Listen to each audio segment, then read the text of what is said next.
So in this part, we're going to do the second dungeon of the game, Forbidden Woods.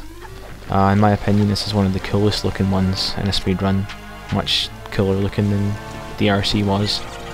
So in this first room, we're just going to throw that nut at the door. There's no other way to get through here.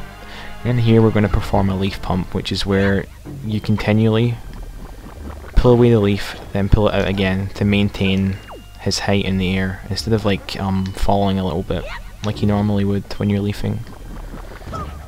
You need to do it quite quickly and while he's at the height of his jump, or else you'll lose too much height and you won't be able to reach that ledge. What I did at the end of it was I held C down on the C stick.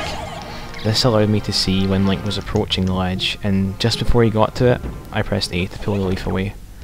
And I did the same thing there, which skips bringing the cable car towards Link and saves a lot of time.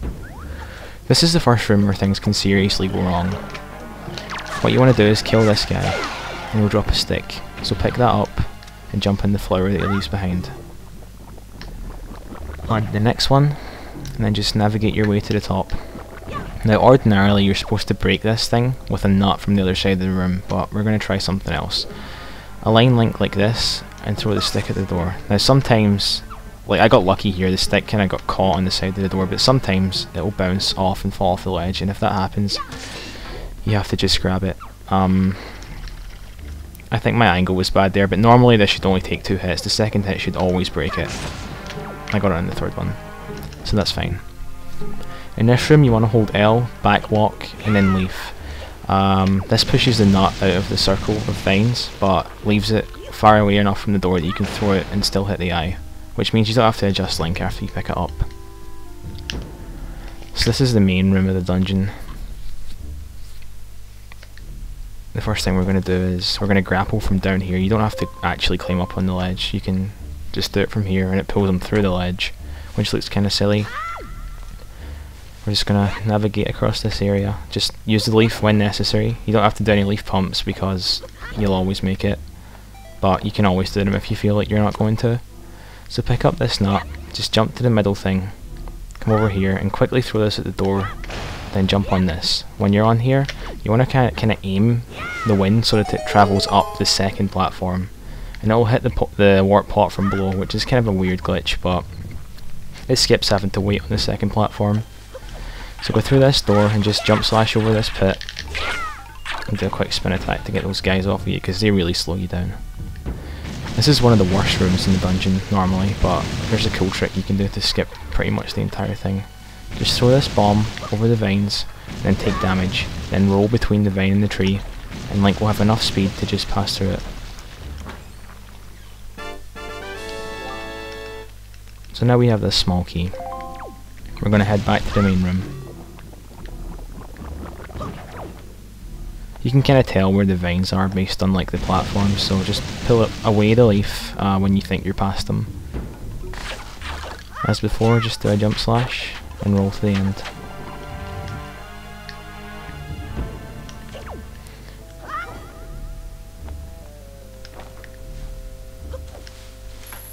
This is the same kind of room as the other cable car one, but with the added risk of a P-hat knocking you into the water. Sometimes he hits you after you get up, and that can actually still hit you in the water, so be careful. In this room you want to do 3 rolls up to this flower. It's important that you get all 3 in, or else you won't reach it before he hits you, and if he hits you then yeah, that's a time loss. So this room right here is the mini boss room.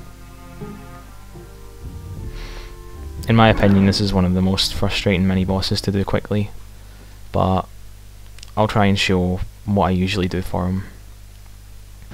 As soon as the fight starts, pull out your sword and roll, then attack him. This lets you get 1 hit in, then just hit him with your Deku Leaf and wait for him to fall.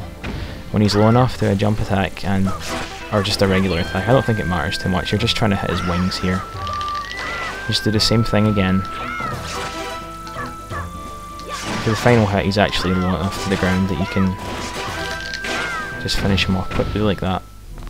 That was a pretty decent fight. That's a lot better than I usually get, actually. Don't be discouraged if you get a worse fight, because that boss is a pain in the ass. So now we've got the boomerang, which doesn't have much use outside of this dungeon, but it is still a little bit useful.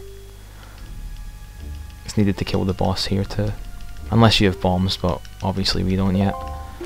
So we're going to equip the boomerang, and we're also going to equip this bottle, because in a minute we're going to catch a fairy. For now we're going to do a save warp back to the main room. This is the reason that we opened the warp pot in the centre room of the dungeon. It skips a lot of backtracking and saves a lot of time, because we actually use it twice. So now we're back in the first room. We're just going to roll up here and jump straight into the pot. You can land straight in the centre of it as well.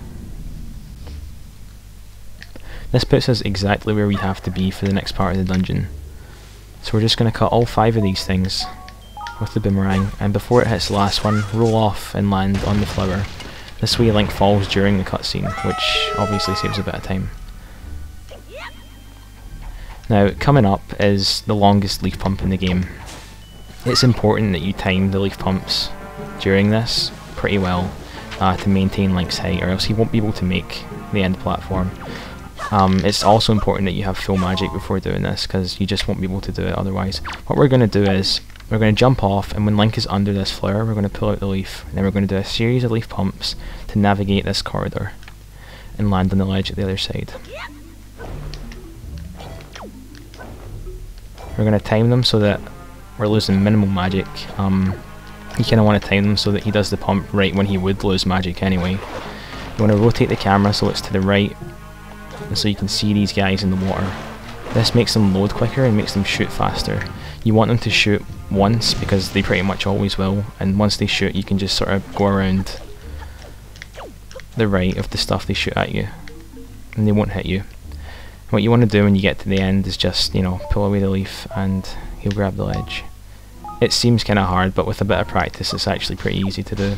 I used to struggle with it a lot, and like I wouldn't have enough height when I got there, or you know, I would just fall in the water in the middle of it because my leaf pumping wasn't very good, but with practice it becomes a pretty easy trick. They can also hit you once you land, by the way, which very rarely will push you back into the water. Usually it just pushes you on the land. So you're fine if you do that. So another save warp is going to take us back to the first room again, which skips a lot of backtracking as well. It also skips a really bad moblin fight, which would otherwise be required in that room we were just in. Those guys are kind of hard to kill, so back in the warp pot.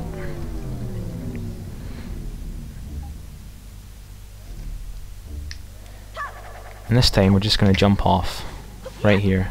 Pull out the leaf when he's about halfway down, then pull it away. This way he rolls. Just target those 2 things, hit them, jump across. It helps to put the boomerang away before you go in this door, so you can bring out the sword without stabbing it.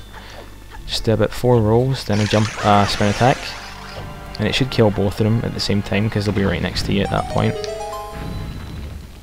And yeah, that room's pretty easy. So we just walk through this door, and we're going to open the Deku Nut that's on this little platform here because it has magic in it, and that's going to be crucial for a trick that's coming up in a little while. After that we're going to hit this nut, but it's important to hit it when you're down here. You don't want to go up too close to it because there's a fairy inside. Just try and carefully catch it in your bottle. It's important that Link doesn't like catch it himself, because then you'd have to leave the room and come back in for the fairy to respawn, which takes a bit of time. Yeah, these guys kind of caught me while I was showing that off. So we're at the boss room already. This dungeon isn't that long. It feels pretty hard when you're playing the game for the first time, but it's really fine. So here's my car, right where I parked them.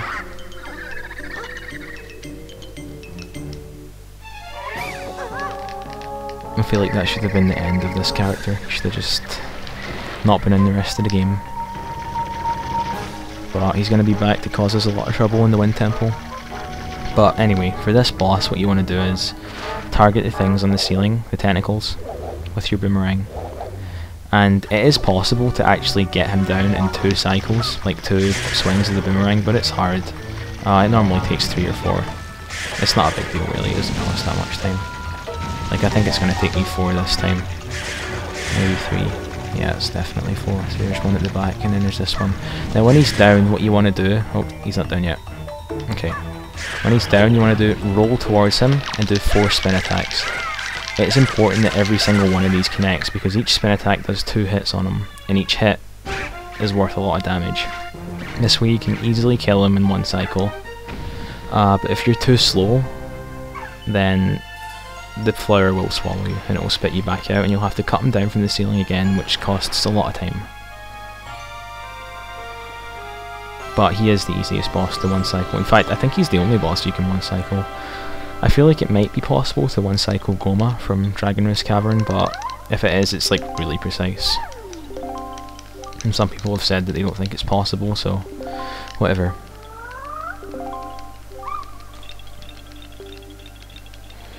So again, we're going to grab this heart container, just to make things a little easier for ourselves. And head into the warp. The music that plays here is the same music that plays during the last 6 hours, or it's the last 6 hours of the night of the final day in Majora's Mask. It was kind of a cool touch.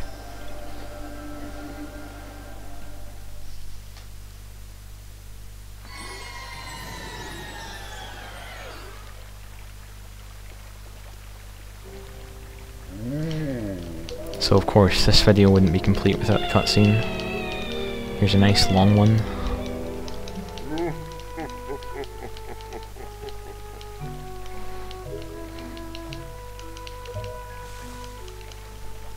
So we get the second peril now. Just one more left to go after this. What's funny though is that by the time we get the third one, we'll already have planted both of those two. Because Din's Peril and Fearor's Peril can be planted along the route back to Outset Island. So we're going to get the third one after this and then plant it right afterwards. And that's going to open up Tower of the Gods, which is the third dungeon. But before we do that, there's still the matter of going to Windfall, dealing with the pirates and all of that stuff. There's a really cool trick there, which lets you skip the password cutscene. Saves about 3 or 4 minutes. And before even that, we're also going to get a Triforce chart along the way.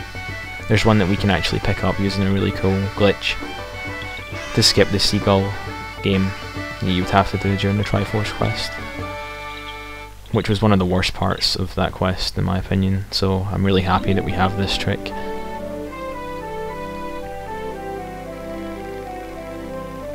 But yeah, that dungeon went pretty well.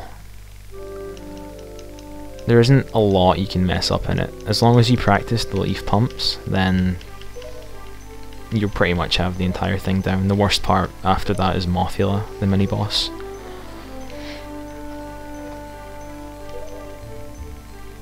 I might make another video explaining leaf pumping in a bit more detail, because it's kind of hard to explain it while going through the dungeon quickly.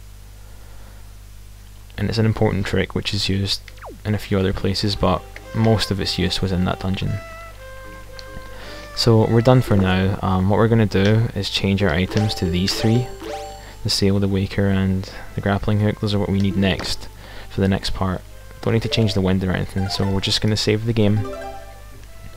And that's it for part 6. Part 7 will be out in a few days, or maybe tomorrow even, I don't know. We'll see. And part 7 is going to show getting the Triforce chart, the first Triforce chart that we get, and probably the password skip as well, which is a trick that a lot of people have trouble with, but hopefully I can make it understandable for you guys. So yeah, I'll see you in the next part. Thanks for watching.